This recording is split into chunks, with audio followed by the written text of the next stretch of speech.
لیکن آپ نے دیکھا کہ کچھ واقعات کے بعد پھر کچھ ایسے یونیورسل ٹروتھس بیان ہوئے ہیں،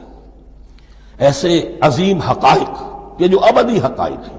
ان کا کسی وقت سے، کسی قوم سے، کسی خاص گروہ سے تعلق نہیں، وہ تو اصول ہیں، سنت اللہ ہم انہیں کہہ سکتے ہیں، یا اللہ کے جو عام قوانین ہیں، قواعد ہیں اس کائنات میں۔ ایک تو قوانین ہے طبعیہ، فزیکل لاز، ایک مورل لاز ہے کہ جو اس دنیا میں اللہ تعالیٰ کی طرف سے کار فرما ہے۔ تو جہاں وہ مورل لاز آتے ہیں جنہیں آپ کہا کرتے تھے جب بچپن میں کہانی پڑھی اور کہانی کے بعد لکھا اس کا مورل لیسن کیا ہے، اس کہانی سے سبق کیا حاصل ہوا، تو تھوڑے تھوڑے وقفے کے بعد وہ آیات آتی ہیں کہ جو اس گویا کہ اس سلسلہ کلام کے اندر یہ انتہائی اہمیت کی حامل ہے، اس لیے کہ وہ یونیورسل اہمیت کی حامل ہیں، اور ان میں در حقیقت ایک رہنمائی پوشیدہ ہے موجودہ امت مسلمہ کے لیے۔ مثلا جتنا حصہ ہم اب تک پڑھ چکے ہیں ان میں سے پہلے تو وہ آیت یاد کیجئے وَضُرِبَتْ عَلَيْهِمُ الذِّلَّةُ وَالْمَسْكَنَةُ وَبَاءُوا بِغَضَبٍ مِّنَ اللَّهِ۔ معلوم ہوا کہ ایسا ہو سکتا ہے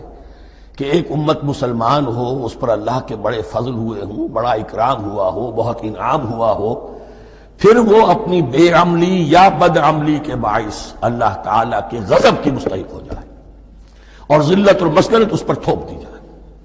یہ ایک یونیورسل ٹروتھ وہاں سے نکل آیا کہ ہمیں سوچنا ہوگا، یہ ایک لمحہ فکریہ ہے امت مسلمہ کیا کہ کیا ہم تو کہیں آج اس پوزیشن میں نہیں ہیں۔ حدیث میں آپ کو سنا چکا ہوں لَيَأْتِيَنَّ عَلَىٰ أُمَّتِي مَا أَتَىٰ عَلَىٰ بَنِي إِسْرَائِيلَ حَسْبَ النَّعْلِ بِالنَّعْلِ۔ دوسرا اسی طرح کا یونیورسل ٹروتھ والا مقام تھا آخری جو ہم نے کل پڑھا ہے، ثُمَّ قَسَتْ قُلُوبُكُمْ وَهِيَ كَالْحِجَارَةِ أَوْ أَشَدُّ قَسْوَةً۔ کسی مسلمان امت کا یہ حال بھی ہو سکتا ہے کہ ان کے دل اتنے سخت ہو جائیں کہ سختی میں پتھروں کو اور چٹانوں کو مات دے جائیں۔ یہ بھی ایک کیفیت ہے جو سامنے آئی، حالانکہ قوم وہ ہے انی فضلتکم علی العالمین، از کجا تاب کجا، لیکن یہ حقیقت بھی ہمارے سامنے آئی کہ یہ چیزیں جو ہیں اپنی جگہ پر امکانات میں سے ہیں۔ البتہ یہاں ایک بات میں عرض کر دوں کہ اس قساوت قلبی میں پوری امت برابر مسلط جو ہے مبتلا نہیں ہوا کرتی، اس میں امت کے جو قائدین ہوتے ہیں اور امت مسلمہ کے قائدین اس کے علماء ہوتے ہیں، سب سے زیادہ شدت کے ساتھ یہ خرابی ان میں آتی ہے، اس لیے کہ باقی لوگ تو پیروکار ہیں، پیچھے چلتے ہیں، وہ اعتماد کرتے ہیں کہ یہ ہے اللہ کی کتاب کے پڑھنے والے، یہ ہے تورات کے حامل، یہ جانتے ہیں، وہ ان کے پیچھے پیچھے چل رہے ہوتے ہیں۔ لیکن جو لوگ جان بوجھ کر اللہ کی کتاب میں تحریف کر رہے ہوں انہیں تو پتہ ہے ہم کیا کر رہے ہیں،